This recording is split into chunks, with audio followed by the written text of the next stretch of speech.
Welcome into the DNVR Rockies podcast brought to you by Strava Craft Coffee. Remember to use the promo code DNVR25. You'll get 25% off your entire purchase of that CBD-infused, deliciously rich, and potentially life-altering Strava Craft Coffee. I'm your host, Drew Creasman. I'm the managing editor of DNVR Rockies.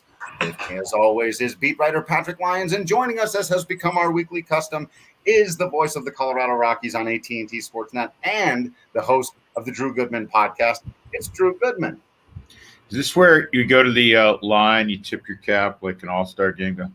Yeah, right. You step How would you do that? Just like that, or take it off and if you're at home, if it's home, you got to be a big star to take it off, or at home, like you said. Home. You have to, you need to do the official doffing of the cap. You have to doff the cap. It needs to be removed and full extension on the doff. Yeah. I think, you can be Joe Cool and just do that. You also have to prepare your good-natured laugh for when you're in opposing divisional territory, for when you're Justin Turner. His look, I know everyone listening to this hates Justin Turner's guts with a fiery passion of 1,000 suns because he does so well against the Rockies. And I don't hate his guts. I said, listening. The people here, but wasn't that he really did eat that up well, I thought. I'm a big fan of Justin Turner. I've said this many times on the air. When the game is on the line and the Rockies are playing the Dodgers, the last guy I want to see is Justin Turner, and they have a lot of talent. But, that guy's going to give you a great at-bat, and more often than not, it seems like he's going to come through. But you're right. You have to be prepared to have the self-deprecating laugh when you are, like next year, hopefully there's a slew of Rockies in L.A. for the All-Star game. They won't be as vehemently booed as the Giant players, but you do have to be able to chuckle. The Padres players got away with it a little bit. They didn't get too many boos. Like Jake Cronenworth, I think, was the first one during the All-Star game. And everyone's like, oh, he's on the Padres. What was his name? I don't. Right. And so he got nothing. He almost got nothing. Yeah. Which, again, you'd rather be booed than have nothing. You want the fans to feel something towards you, right? Boys, one of the greatest signs of respect, as we know in sports, is to get booed in enemy territory. And I could think of a Hall of Famer that got such a kick out of it and loved the interactions with the fans and the rivalry on the field, talking about one Larry Chipper Jones, that when he had his first son, I believe it was his first son, he named him Shea, as you guys know, after Shea Stadium. 405. So Drew and I have this thing where inevitably we'll come up with a pro wrestling reference, and we'll reference the timestamp. 4 minutes, 5 seconds until the first Mets reference for you today. Goodie. Break the record. I was it's new record. I was locked and loaded with a Tim Tuffle reference today, but you beat me to it. Me to it. Wow. And Larry Wayne Jones. Yeah, I mean, I don't know exactly who said it. Maybe it was Reggie Jackson. Maybe it was a pro wrestler. Like, whether you love me or hate me, you feel something towards me, right there. They're on the same end of the spectrum. I think I do. Who knows who actually originally said it or whatever? But Reggie, there was a very similar quote attributed to Reggie. So I think you're right on, Patrick. That whether you love me or hate me, you got to pay attention to me or something like that. Yeah. I've asked people, like, what is the opposite of love? Like, and what is the opposite of hate? Like, because they really are like on the same end of the spectrum, and like the exact opposite is indifference. Yeah. You're not paying attention to that thing. So we know love and hate. Ooh, they make you feel different ways, but they're strong, man. It makes you feel that passion. The original pro wrestling heel of all day was Gorgeous George, who gave the advice to Muhammad Ali. A lot of people will pay a lot of money to shut you up. See someone shut you up. That's we're in the entertainment business, kid. Yeah, he got it. I was listening to Patrick dispense that advice a moment ago, Drew, and I'm thinking he can hang a shingle outside his crib, maybe, and a little bit of a couch, and maybe some nice incense, and do a little therapy. Yeah. Break it down. Like Yeah. that's easy for us. Yeah. Or perhaps based on that reaction and the quiet nod, maybe he's already doing that. Boom. Right. This whole thing is an experiment on the two of us. This is his. Right. My wife, she has a master's degree in psychology, so it's really just a trickle down effect. I see. She tinkers with my brain, and I go, makes sense. okay, that's how I'm supposed to think. Got it. Well, listen, and then I dispense it to all y'all. Knowing you, that explains a lot of things. You needed to marry somebody with an advanced degree in psychology, right? Oh, for sure. I was a wreck before she walked across that stage and graduated. But once she got that paperwork, I go, all right, now I'll start listening and taking you seriously. And it's been great ever since. Yeah. All right, fellas. Well, we know as of this day, Mychal Givens no longer a Colorado Rocky. Rockies get back a couple of pitching prospects there. As we speak now, Trevor Story, Jon Gray, still Colorado Rockies. Goody. Obviously, anyone who watched the game last night heard you guys talk a bit about Givens, but just give us your take so far on the Rock and really just the trade deadline so far. Your takes on what you've seen out there, what the market's been like, and what's happening. Well, yeah, there's been some intriguing moves when it comes to the Rockies. If you said to me, of the guys that potentially could be moved by the Rockies, who would be the most likely, I would have told you. And I'm not Monday morning quarterbacking this, or in this case, Thursday morning quarterbacking it. I would have said, and I think I did with you guys and maybe on my own podcast, Mychal Givens, because it just, it doesn't make sense to keep the Rockies bullpen hasn't been good. He's a veteran guy. He actually has been good.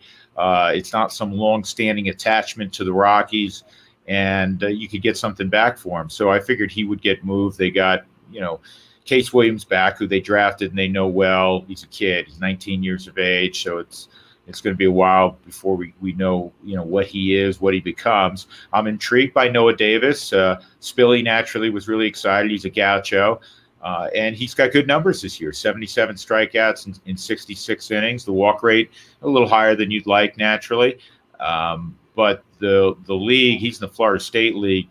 The walk rate, they're experimenting. You guys know better than I do. I think they have a robo-ump. So there's been some. The walk rate is higher in that league right now, but he's got some swing and miss stuff clearly at that level, and I think that's intriguing. You get another arm, and so we'll see where that takes him. In terms of the other guys, I know we're going to get into this more deeply. It's been it's been busy so far, and I think it could be crazy busy over the next 24 hours throughout baseball. Yeah, anyone that is on an expiring contract, like most seasons, there's teams knocking on doors, and even players that are going to be free agents after next year. They're the contenders are going all in. You see the package of players the Yankees gave up yesterday for Joey Gallo. Maybe not the quality of a top 5 prospect of theirs, or top 100, but a lot of really good players just outside of that. And for the Rockies, outside of Story and Gray, there's still CJ Cron if his groin injury is of concern. But we've seen teams trade for players who might be banged up a little bit. We know Carlos Estevez only has another year left. Daniel Bard, Chris Owings, well, I know he just had the thumb surgery, so he's probably not going to be a candidate. But, I think seeing Bill Schmidt make that move as the interim GM yesterday, that was good. That was a big, I think, shot of confidence in his arm and the Rockies' arm. Like, yeah, they can pull the trigger and get a deal done. And as you said, an 11th round pick from 2018 and Noah Davis, and then a 4th round pick, not bad for a reliever that was, going to sit in your bullpen for 2 months. To bring those guys back is really promising and could be a sign of things to come for bolstering the future of the franchise. Yeah, I mean, I don't know if I would say I would expect them to make another move. I think there's probably another move in there. I don't know if they will make a move in regard to Story and in regard to Gray. I think they really are going to have to be blown away to move either one of those guys. I do think they're going to make a concerted effort to re-sign Jon Gray. I think, clearly if they keep Trevor, they have to offer him qualifying offer in the off season, so they get the draft pick if he goes away. This is an open-ended statement that I'm about to make. how much has Trevor hurt himself because he has had a subpar year by his standards, and he also hurt his elbow. And you've heard, even though he's been playing, and he's always kind of guided the ball across. That doesn't mean he doesn't have a strong arm. He does. When he needs to let one rip, he does. But I think there's some questions out there. And when you're talking about a 2-month rental, do you just say, well, whatever he's done this year, we're going to wipe out because he's probably been dealing with the emotions of the uncertainty of being in this position, and we'll get the best 2 months out of him? Or some people say, well, listen, he's probably 10 home runs shy of where we'd expect him to be ordinarily. The RBIs are all those other things, and we're going to push the pause button. I have no idea, but you'd be a fool not to think that it is certainly part of the conversation internally with the teams that have interest. Yeah, Efren asked a question about Trevor Story and home road splits, and I think guys like DJ LeMahieu, and we're even seeing with Arenado kind of putting those questions aside. Like if you can play ball, you can play ball. It doesn't matter where you're at. It doesn't matter what the splits are like out of Coors Field. We've discussed that many, many, many times. So I think, it's true, that Story is kind of having, somewhat of a down year. But if you need that piece, right, whether it's at shortstop or at second base or maybe even third base, I think Trevor would be open to saying, hey, look, if a team is interested in my services, he can go elsewhere. Yeah, that one I don't get. I don't think you do that midseason. I don't see any shortstop going to center field like that. That's funny. Somewhat unheard of. But teams, hey, if Trevor Story is a better option, and let's face it, there's not very many teams that have better options at second, short, and third base. In fact, I don't think any team has better options than Trevor Story at all three positions. I think a team could be willing to make a chance. You're right. We don't know what's going to happen, but bottom line, if someone says, look, he moves the needle and we don't really care what his stats have been, then maybe we see something happen, but we know his talent. With the Yankees, for one, and his name has been associated with them, and who knows what kind of, if there's validity to that or not. But the Yankees are starting to bump up to the luxury tax, something they do not want to eclipse. The Dodgers are above that. The Padres are pretty close to it. If the Yankees straight up were to take the remaining salary back, it's probably in the neighborhood of $6 or $7 million left on Trevor's deal this year. It would put him over the luxury tax threshold, I believe. And so if that was the case, the Rockies, I'm sure, would be asked if they could come to some sort of agreement to take some money to pay for some of that contract. Now, if you do that, I know people go, "Oh my God, here they go again." They throwing money. Yeah. The Cardinals are going to send them $51 million. What are they doing? You're going to get a better player or package back because you are helping out the Yankees. That's the thought there. Yeah. Just like the thing with Nolan, the Cardinals basically said, we value him at $150 million. So the Rockies were trying to get that, $200 million off their books. They couldn't, but they were able to get $150 million off. Right. Yeah, that almost sweetens the deal for the Rockies in a sense, where typically, you trade a guy, now you pay him. That actually almost works out in the Rockies' advantage, because their payroll, isn't terribly high. Obviously, they're not close to that soft cap and the luxury tax threshold. Mm-hmm. That if they pay his contract down a little bit, they're going to get a better prospect back from the Yankees. Yeah.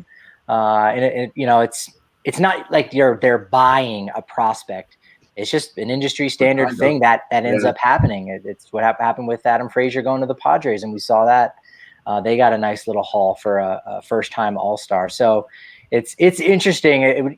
We all, of course, would love to be on a fly on the wall to really know what kind of things are going on. I know in your book, Goody, If These Walls Could Talk, you talked about some of those trades that could have been, would have been, should have been for Larry Walker that we didn't know at the time. Now we hear about him. It's always so intriguing and interesting, but at the end of the day, we'll never really know what the best possible outcome is or what the best package and the best deal is out there. It's a crapshoot in many ways. It is.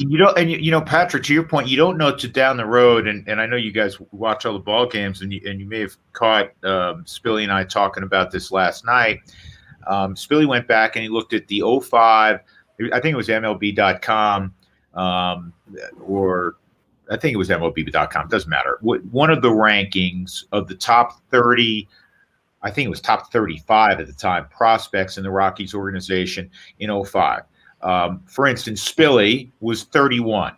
Well, Spilly had a really nice big league career. Yeah. And he was an integral part of, 3 good Rockies teams, the 07 team, the 09 team, the 2010 team that stumbled down the stretch. But really key component, right? He was the 31st. He wasn't even in the top 30. Yeah. Brad Hopp was, I want to say, 16. Yeah. There was a lot of names that were not, this is the number 1 prospect. This is the number 2 prospect. This is the number 3 prospect. So you don't know. Just like a draft. When we look back on this year's draft, just like any draft, you're going to go, oh, man, 22 teams passed on Drew Creasman, and this guy's a perennial all-star now. And it's the easiest analogy is when, and not most recent, because there's been a lot of good players that weren't drafted number 1, clearly. But, Mike Trout, what is it, 24 teams, including the Rockies, passed on Mike Trout. Think those 24 other teams would like to have a do-over on that one? Even the Angels passed on Mike Trout. They picked Randall Grichuk first. And then they said, okay, now we'll take you, Mike Trout. You're not of the caliber of Randall Grichuk, but right. And to that point, I'm glad you brought that up. We got to do an ad read real quick, but I want to finish the point because Goody also mentioned, the compensatory pick earlier, and this is something I was really curious about. Because there's a lot of different references on this, and we know, caveat aside, it's possible in the next CBA that they won't be able to. It won't exist this way, but if they do get the compensatory pick for slapping the qualifying offer on Trevor Story, Fangraphs has a really great guide for you for the value of draft picks. Now, of course, it's theoretical because, as Goody was just pointing out, some of these guys, I was looking. So I went and looked at 2 things here: the value of the picks, and then who have the Rockies kind of gotten in this area over the last several years. But just for the theoretical value, they have the 31st overall pick, valued at $9.8 million, down to the 40th at 7.6. And it can depend on how many competitive bounds. But really, you go down to the 49th pick, you're still at $6.1 million, right? In theoretical value. So it's kind of always been my position that, the Rockies need to be able to get a package that's worth more than that, right? That should be your goal. Drew, you're absolutely right. And that's how front offices look at it.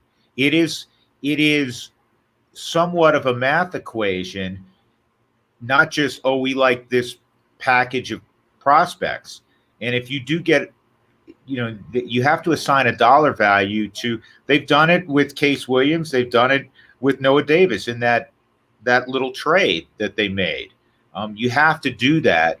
And that's why it's not just a slam dunk for people to say, you're going to get more value by trading Trevor Story. I don't know. The 3 of us don't know. We're not privy to what is offered on the other side, what the conversations are. But that compensatory pick has a value that you attach to it, and then you keep your fingers crossed that whomever you select there becomes impactful. And right. This will be brought out a lot. I know you guys have talked about it. I've heard you talk about it. Trevor Story was a compensatory pick. Exactly. Doesn't mean, the next guy's Trevor Story. We understand that. Right. But it just shows you. Ryan McMahon's a nice player. Ryan McMahon, 2nd-round pick. Charlie Blackmon's had a hell of a career. Charlie Blackmon was a 2nd-round pick. Nolan Arenado, 2nd-round pick. So even these last couple of years, guys like Chris McMahon and Jaden Hill that they've managed to grab with that 2nd pick. I actually think I could make a pretty strong argument the Rockies have done better in the last 10 years with their 2nd pick in the draft than they have with their 1st, with a couple of unfortunate, flameouts for guys like Riley Pint and whatnot. But those 2nd picks, they've been pretty good at. So, it'll be interesting. Now, I'll say on the flip side. There's the Riley Pint one, unfortunately, and the Greg Reynolds one, unfortunately. Right. Yeah. Those are big offers with your number 1 pick, right? That's tough. But I will say I do, as much as people who listen to this show regularly might not think I'm about to say this, I am pretty close to Patrick of mind on this. I do think that, especially hearing, teams getting desperate, doing whatever, I tend to think that someone's going to offer him something. And I think if so, it would be smart, prudent, and everyone should hopefully understand that this was the right time to move on from Trevor Story. And hopefully we get to watch him play in October and make a difference for some team down the stretch and finish out what's been a rough year for him in a very positive way. I think that can be a win for everybody involved. So a storybook ending. Hey, we weren't necessarily hoping. We thought it was going to be a different ending, but nevertheless, hey, man, that's why we play the games. You never know. Right. Never know what's going to happen. All right, let's pay some bills. Let's thank our friends over at Breckenridge Brewery. I love the brews. I've come around on them Celsius. I wasn't sure I was ever going to be a Celsius guy. I'm drinking those Hot Peak IPAs Katie recently brought home, because Breck Brew they have their 15-can sampler of all kinds of different stuff, but they also have one of just their different IPAs, like a single IPA, Hot Peak IPA, a juicy, the juice drop. They got all kind of, and I'm just like drinking all the IPAs. And you would think, this guy's not going to sit down and throw back a peach seltzer, but you make them like Good Company makes them. You make them like Breck Brew makes them. I will throw back a bunch of them peach seltzers. They're fantastic. Get your 15-can sampler at a liquor store down at King Supers. You can get a big Breck Brew on draft if you're a member of the DNVR family. Do subscribe today at the DNVR.com. Get access to all the written content. You get discounts constantly on hats and shirts and all kinds of other stuff that we got down there at the merch store. You get to come and hang out with us in the Discord channel, talking Rockies baseball and all things baseball and Olympics and all the other sports, movies, TV, what you eating, where you hiking, where you snowboarding, all that stuff. Having a whole lot of fun in the Discord channel. Come be a member of the family. Subscribe to all of that stuff today. And of course, one of the great things about becoming a member is that we're always hooking you up with our fantastic sponsors, including one of our favorites, our friends over at DraftKings Sportsbook. Of course, we love them because they help us actually win money.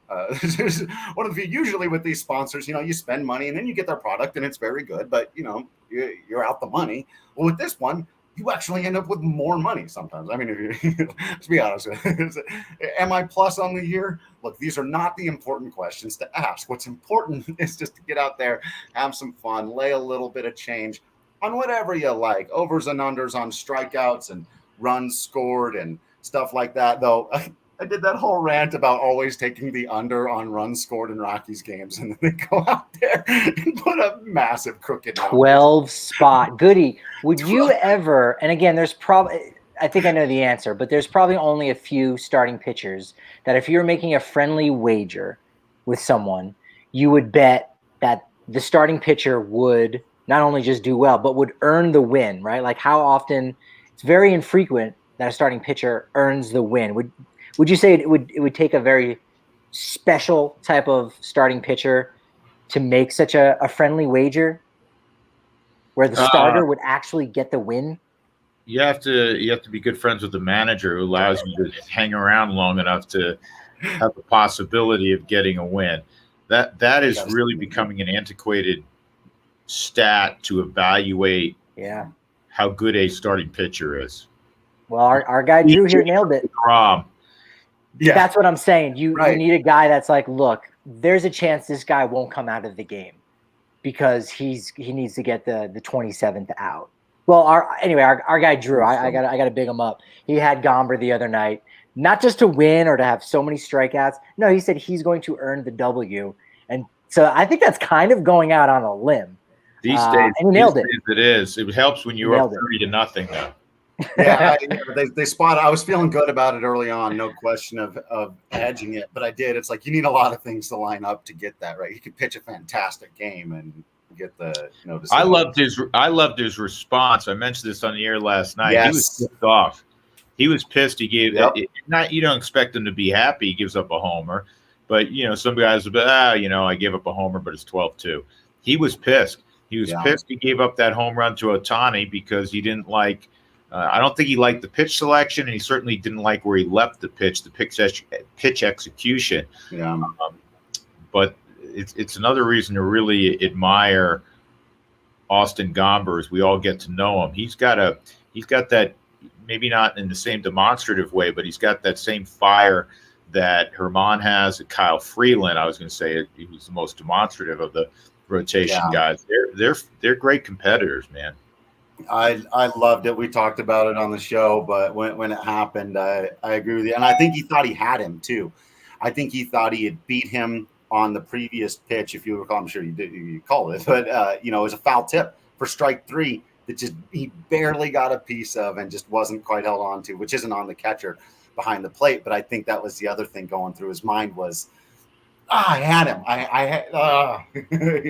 But you feel like you should have struck out the best player in baseball, and then you make a mistake and he gets you, and you go, that was great. Right. That's the competitive spirit. So if you want to get out there and bet on Austin Gomber or anyone else in the Colorado Rockies, or whichever way you take it, I keep taking the opposing pitchers plus on strikeouts, by the way, and that one's paying off for me too. So all kinds of ways to have fun with it. Download the top-rated DraftKings Sportsbook app now. Use promo code DNVR when you sign up to turn $1 into $100 in free credits if America wins a medal. I don't know why the word if is in the sentence, but I'm contractually obligated to read it. That's code DNVR to turn $1 into $100 in free credits for a limited time only at DraftKings Sportsbook. Must be 21 or older, Colorado only. New customers only. Restrictions apply. See DraftKings.com/sportsbook for details. If you have a gambling problem, call 1-800-522-4700.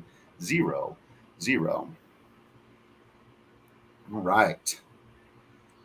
So let's get into that a little bit. Goody, interesting series for the Rockies in LA. Almost, it was right there for the team to win their second road series of the year. Didn't quite do it, but we've been talking all year. You guys have been talking. Bud Black was talking about yesterday. He was asked before the game by our good friend Owen Perkins of the Associated Press. He was asked about whether or not the bullpen was the most frustrating part of the team. But he said very candidly, actually, no, it's been our offense. Well, the last couple of days, the offense has shown up, looked pretty good. What have you seen and what have you been seeing really out of the road Rockies, who for the last couple of weeks have looked far more solid than they did for the first couple of months? Well, a couple notes on that, Drew. First of all, the Rockies in the first game of a road trip, now I'm taking you back from Anaheim to Chavez Ravine, they scored 9 runs, 10 innings, 6 runs in 9 innings, and then the 3-run 10th highlighted by Charlie Blackmon's home run at Dodger Stadium to put it completely out of reach. The Rockies, as we know, struggle on the road to score, and they struggle in first games after they leave altitude. Yeah. They got 9, so that was impressive. We know the previous 3 games or trip, they went 3-3 on before the All-Star break, took 2 of 3 at Petco before the All-Star game. So 9 was a good sign at Dodger Stadium, and then they lost 2 close baseball games, didn't score a lot there. They go to Anaheim, they put up the 12 spot, which was great to see. Now it's 9 home runs on the road in the 6 games they've played. Now the record's not great, it's 2-4. But they are starting to score some runs and hit the ball over the wall on the road, which clearly is good to see. I don't know if I would favor one or the other from where I sit. If you ask me the same question you asked Buddy, I would say I would have equal concerns about where the offense is and where it ultimately needs to be for the Rockies to be a contending team. And the same thing about the bullpen. I mean, the bullpen needs to be a boatload better than it's been the last couple of years to give the Rockies a chance to finish games, win some of these 1-run games, 2-run games that have gotten away. I mean, the single,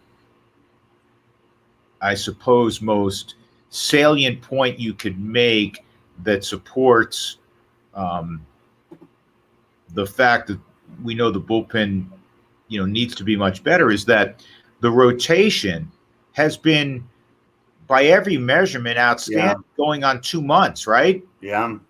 I mean, and not just outstanding by Rocky standards or, pretty good, better than what they normally do. Top of the big leagues in so many different measurements. So, which would suggest, oh man, you're getting great starting pitching and some lengthy starting pitching. You must be, if you've played 60 games in that vein, you must be, 10 games over 500 over those 60 or 12 games, right?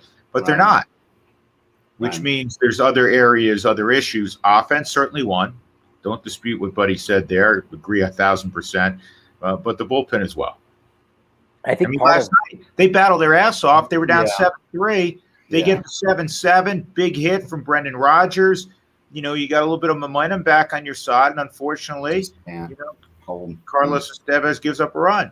Yeah. And that was a bullpen day too. Like that was the bullpen throwing all those innings. So I mean, it kind of is all illuminated right there. And I think to what Buddy said about the offense, maybe being the most frustrating part is with the bullpen. I actually thought the bullpen was going to be surprisingly good. I thought there were enough pieces in there that if they all line up well, would have been great. And I think there's still a lot left in Yency Almonte and Robert Stevenson when he comes off the IL. There are some guys there that can deliver. But I think to Buddy's point, maybe one of the reasons why the bullpen hasn't been quite as frustrating is they've got so many young arms, right? They've had at various points maybe 6 different relief pitchers in the bullpen at various times, really always at least 2 to 3 relief pitchers in the bullpen. And so I think, there's certain expectations that you might not necessarily have for those young guys that are rookies. A lot of them, a couple of them even making their major league debut this year.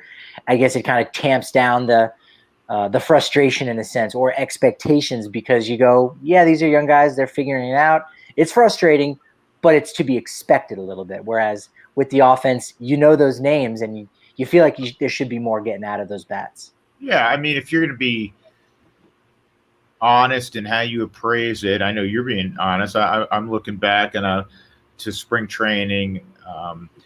You would hope that that in concert with Bard and Givens, who are veteran guys, you were going to have another veteran guy who's been outstanding in Scott Oberg. We know Scott's story, and it's sad from a baseball standpoint. We understand that, but now you're talking about another legitimate plus side guy, and so you're going to like the bullpen a little bit more. But on paper, they still didn't have a left-hander or a couple of left-handers. Now I like the progress Lucas Gilbreth has made. Speaking of, last night aside, different kind of role for him, but he's been throwing the ball well. I think Ben Bowden's throwing the ball better.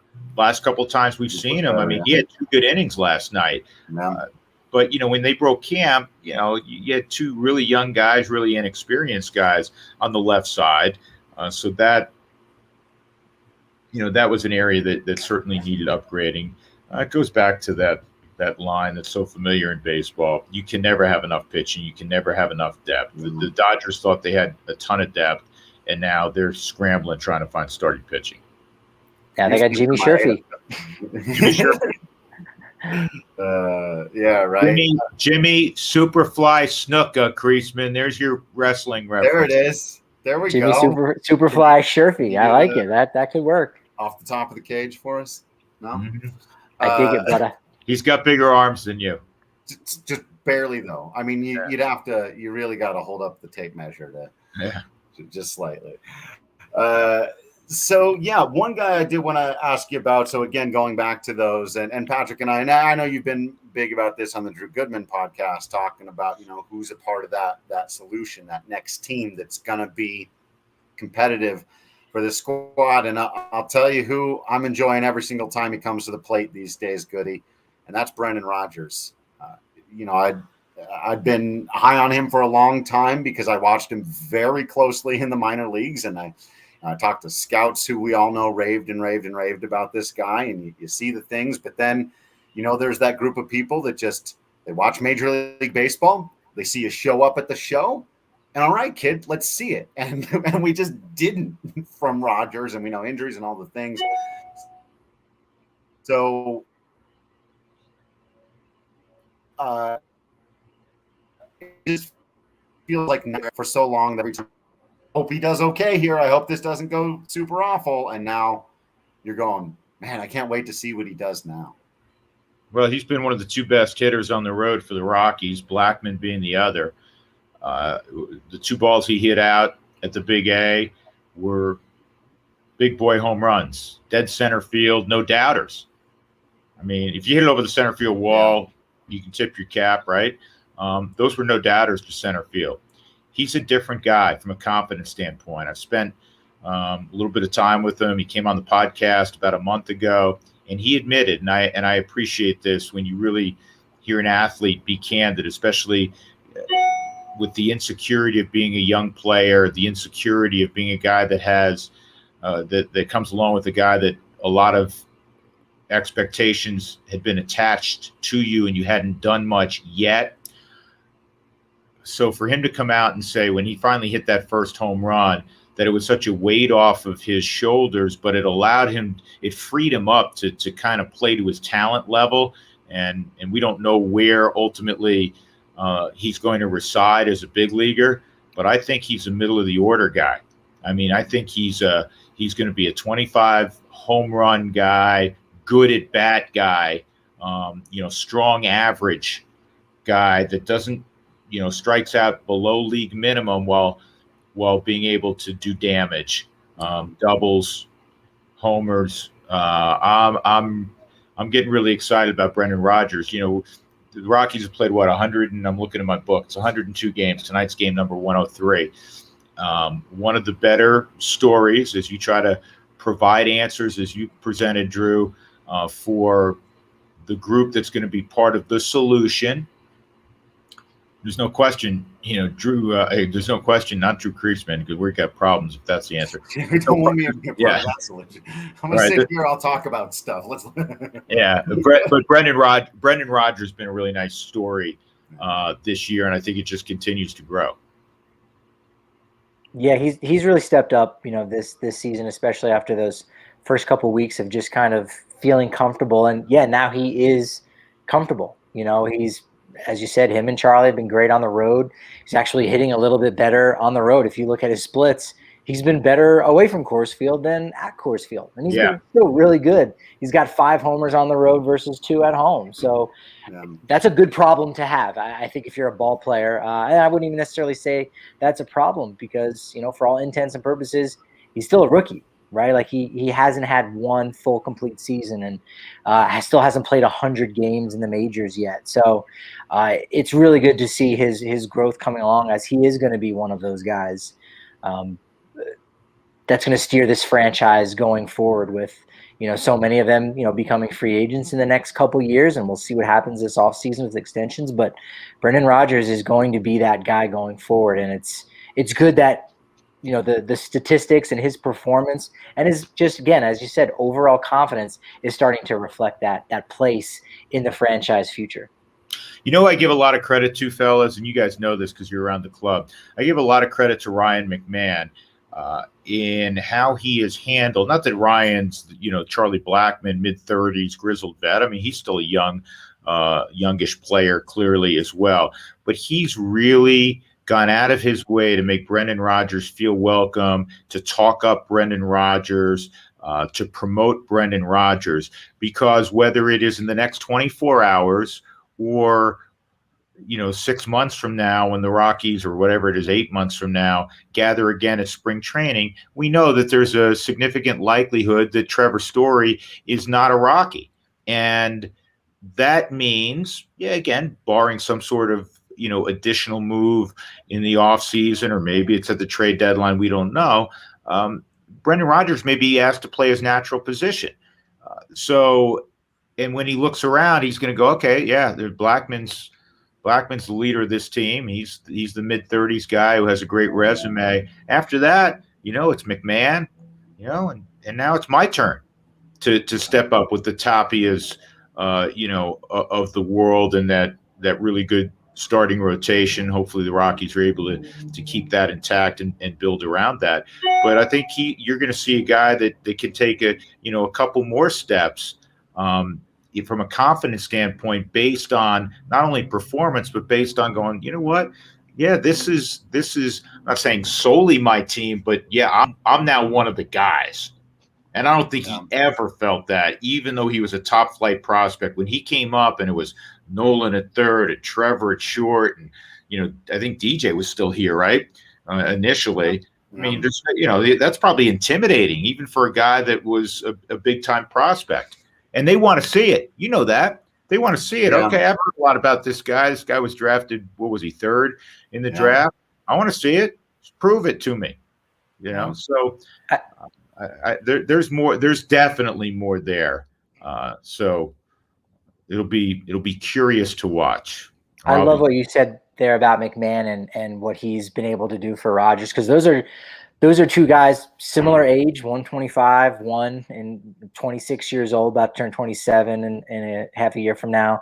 But ultimately, those guys never really crossed paths. It's not like, yeah, no, we were teammates and I've seen him down in Nashville, or I saw what he was, able to do at Lancaster. They weren't teammates, but yet he was still able to identify, obviously, Rogers' importance to the organization, look after him, be that big brother figure. And even just a couple of years ago, it seemed like last year and maybe even towards the end of 2019, once Cargo had moved on, it was, all right, who's going to be that guy in the clubhouse back in those days when we just saunter down out of the press box and just see what everyone's doing, popping out of the showers and getting ready to go on their road trip as we talk, exchange stories, wrap up the game. That Ryan McMahon had this thing. He had this quality about him to kind of really, summarize a game or summarize those key moments and not, shy away from that spotlight, even as a young guy with all of those veterans that you said, including like a DJ LeMahieu. And so that's another growth I want to see. Is Rogers on the field? He's doing it now, and he's going to continue going forward. But seeing McMahon off the field and that leadership quality now that he has, especially with, good odds that Story may be moving on, this may become McMahon, Rogers, Tapia's team, in addition to, of course, the big brother and Charlie Blackmon. Yeah, he has, talking about McMahon, he has some magnetism to him. He has personality. He has a good guy feel, which is legit to him. You like being around him. He's upbeat. He's got a smile on his face. He's the guy you want your daughter to date, all that stuff. Right? Yeah, he's a very likable guy, and you can see that even on television when we cut to the dugout. I mean, he's having conversations with numerous people, and he's always engaged. He's that way around the batting cage, and he wants to be great. I know he hasn't hit a lot of home runs lately. It's been a while, but he's getting his hits. He actually is hitting, for a pretty darn good average, and his on base percentage in July has been really good. There's a lot there, and he's a versatile defender, as we all know. Yeah. So you're seeing a transition. It's not the first time. We've seen this before with the Rockies, but there's a transition that's taking place, especially with the potential, whether it's immediate or in a few months, that Trevor's not part of the mix.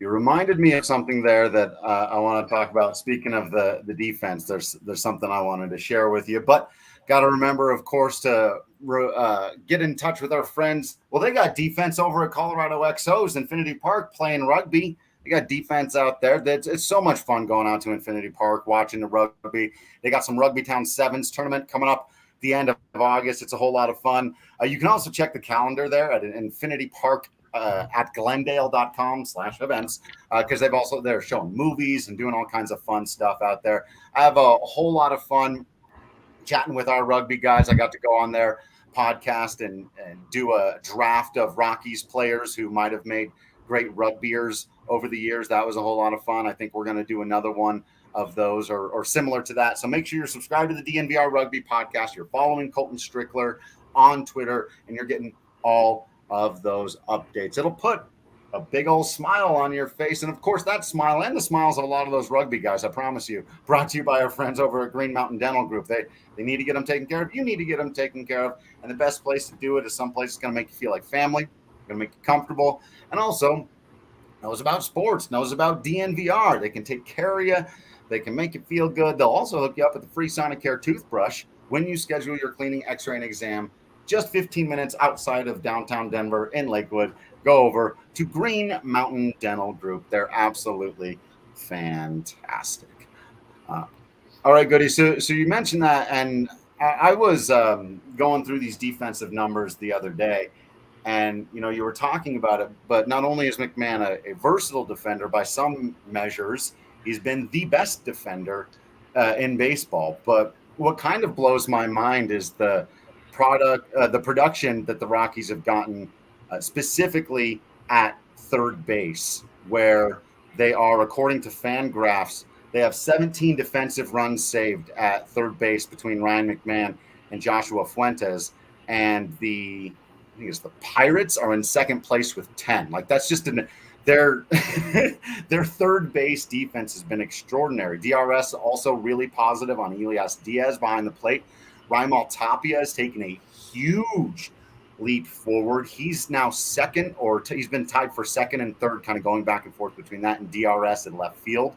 So I just wanted to get your take on that. The defense the Rockies are playing, how it's standing out to you, and what have been sort of the most notable things about the caliber of their defensive play this year. Well, I've always said this, as great a defender as Nolan is, and he's the best third baseman defensively I've ever seen. Yeah. From an athletic standpoint, McMahon's a better athlete than Nolan. And that's not to knock Nolan. And I would say this if Nolan was still playing third for the Rockies. I probably said this in years past. Athletically, Ryan McMahon, he's not a burner, but he runs better. He's probably a little, he's just a fluid athlete. Not saying Nolan's not. So what he's doing, it's been awesome to see. It would be a heck of a story because he's playing there now regularly, because Brendan Rodgers has put his foot down, if you will, at second base, and we know Fuentes has struggled with the bat. Wouldn't that be something if McMahon ends up a Gold Glove winner and ends the 8-year run of his former teammate, which is within the realm of possibility right now, because those metrics that you throw out there, and I don't love all those metrics, but there is a fairly strong respect for and adherence to those metrics by the voting body. It's not just who's the biggest name who plays third base, who's the biggest name who plays first base. Those days, have gone away. And Nolan's still a brilliant defender. As I said, he's the best third baseman I've ever seen. But Ryan McMahon can pick it. Ryan McMahon can play second. The Rockies have a great history. One of the strengths of this club, they produced offensive players, position players, and they've produced really good infield defenders, particularly second, short, and third. And listen, Big Cat was a great first baseman. I know he wasn't from the Rockies organization. Helton was a great first baseman. We've kind of had a revolving door at first base over the last few years. But the Rockies have played really good defense in their infield, historic. And with McMahon and the Rockies in general at third base, with those 18 defensive runs saved, it's actually tied for most at any position with the Rangers right field. That's Joey Gallo. He's now on the Yankees. So, I mean, that could go a long way right now. Looking at the team rankings, Cardinals 1 defensive run saved at third base. So there's somewhat of a gap. Is it enough? Because we know a lot of times with the voters of the Gold Glove Award, sometimes it can be somewhat of a superstar type award, and if someone has a stronghold on the award, it's hard for someone to kind of pull that away. So Ryan McMahon needs to get his jersey a little more dirtier. He needs to almost do the Jim Edmonds deal, right? Where he knows he can track that fly ball down, but let me just time it a little bit more slowly, full extension. I look good. And then I think that'll change some minds. And I think the other part of it has to be, do you have it in front of you? How many games has Ryan played now at third this year? Oh yeah, I moved over to left field. Let me move back to third base, because that's the other thing is he's doing it, and he has much fewer. They have it listed by innings instead of games here. Let me see. Yeah. McMahon's played 421.2 innings at third base. Joshua Fuentes 451, so just a little bit more. Yeah, I mean, you have it. So again, for him to win a Gold Glove, he can't look at the same roster and go, "Yeah, one of your teammates has more reps at third base." So if Nolan, plays 145 games at third or 150 games at third, and one guy has better numbers, but he only played 103. That's gonna And I haven't looked that closely at it. I know where Ryan is. You mentioned Nolan's +1. I don't know the other third baseman if there's any gap between, or other players in there that are in the conversation. Former Rocky Charlie Culberson with a 6 DRS for Texas. Interestingly enough, he's in 5th place. Austin Riley, Matt Chapman, who you would expect with 5 for Oakland, and he's got over 800 innings played. And then Nolan Arenado with 4 with over 800 innings played. So, yeah, Mac's going to have to catch up in terms of innings. And I did double check. Raimel Tapia, now with it updated, is tied with Randy Arozarena for number 1 at DRS amongst all left fielders. Now, Arozarena's done it in almost half the time, so Arozarena's been the much better defender. That said, playing innings is also valuable. So Garrett Hampson's way up there in center field. Yeah. McMahon 46 starts at third base, 41 starts at second base. So, you almost put aside the second base starts and go, oh, you've started half the amount of games of Nolan Arenado. So that's going to be obviously a slight disadvantage. I'm not sure if it was Reggie Jackson or if it was Bret Hart who said, to be the man, you've got to beat the man. Actually, it was Ric Flair.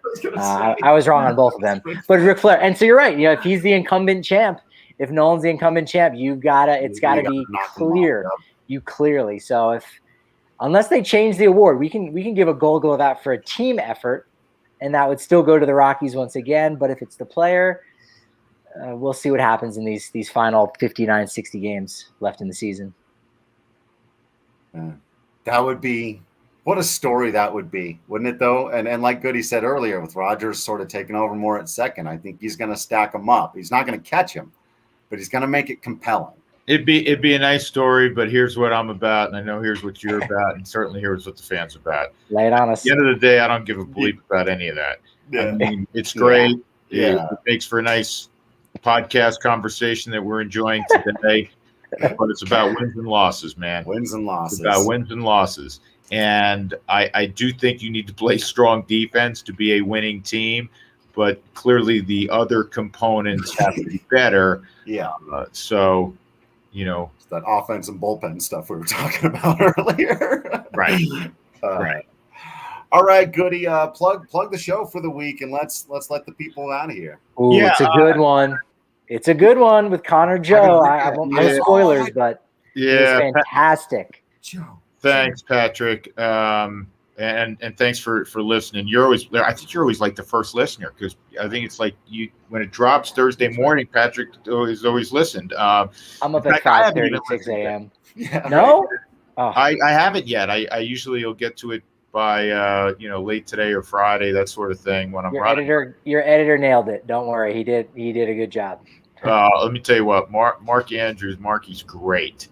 I mean, he's done a superb job helping me out. He's my right-hand guy. So anyhow, it's Connor Joe. Great story that I think people have a familiarity to, but when you hear him talk about what he's been through, when you just hear him talk about, his journey in life, his journey in baseball, he's a fascinating guy. He's a super bright guy. He's a super likable guy, and I really do think we had a have a special show this week. And I don't, I'm not a big self promoter, but I do think that you'll really enjoy that listen with him, and you'll be a big fan. There's no way, right, Patrick? You can't come away from listening to Connor Joe and not go, man, I root for that guy. It may have been my favorite episode in the last couple months, just because, again, the conversation you have going into the cancer diagnosis, how he ended up choosing the Rockies, right? He's a free agent, and how do you decide to go to the Rockies versus any other team? And the anniversary of being cancer free, and he even does address the Joe chants, right? You asked him about it, the Joe, everyone getting behind him, how he feels about it, what the other players have said to him.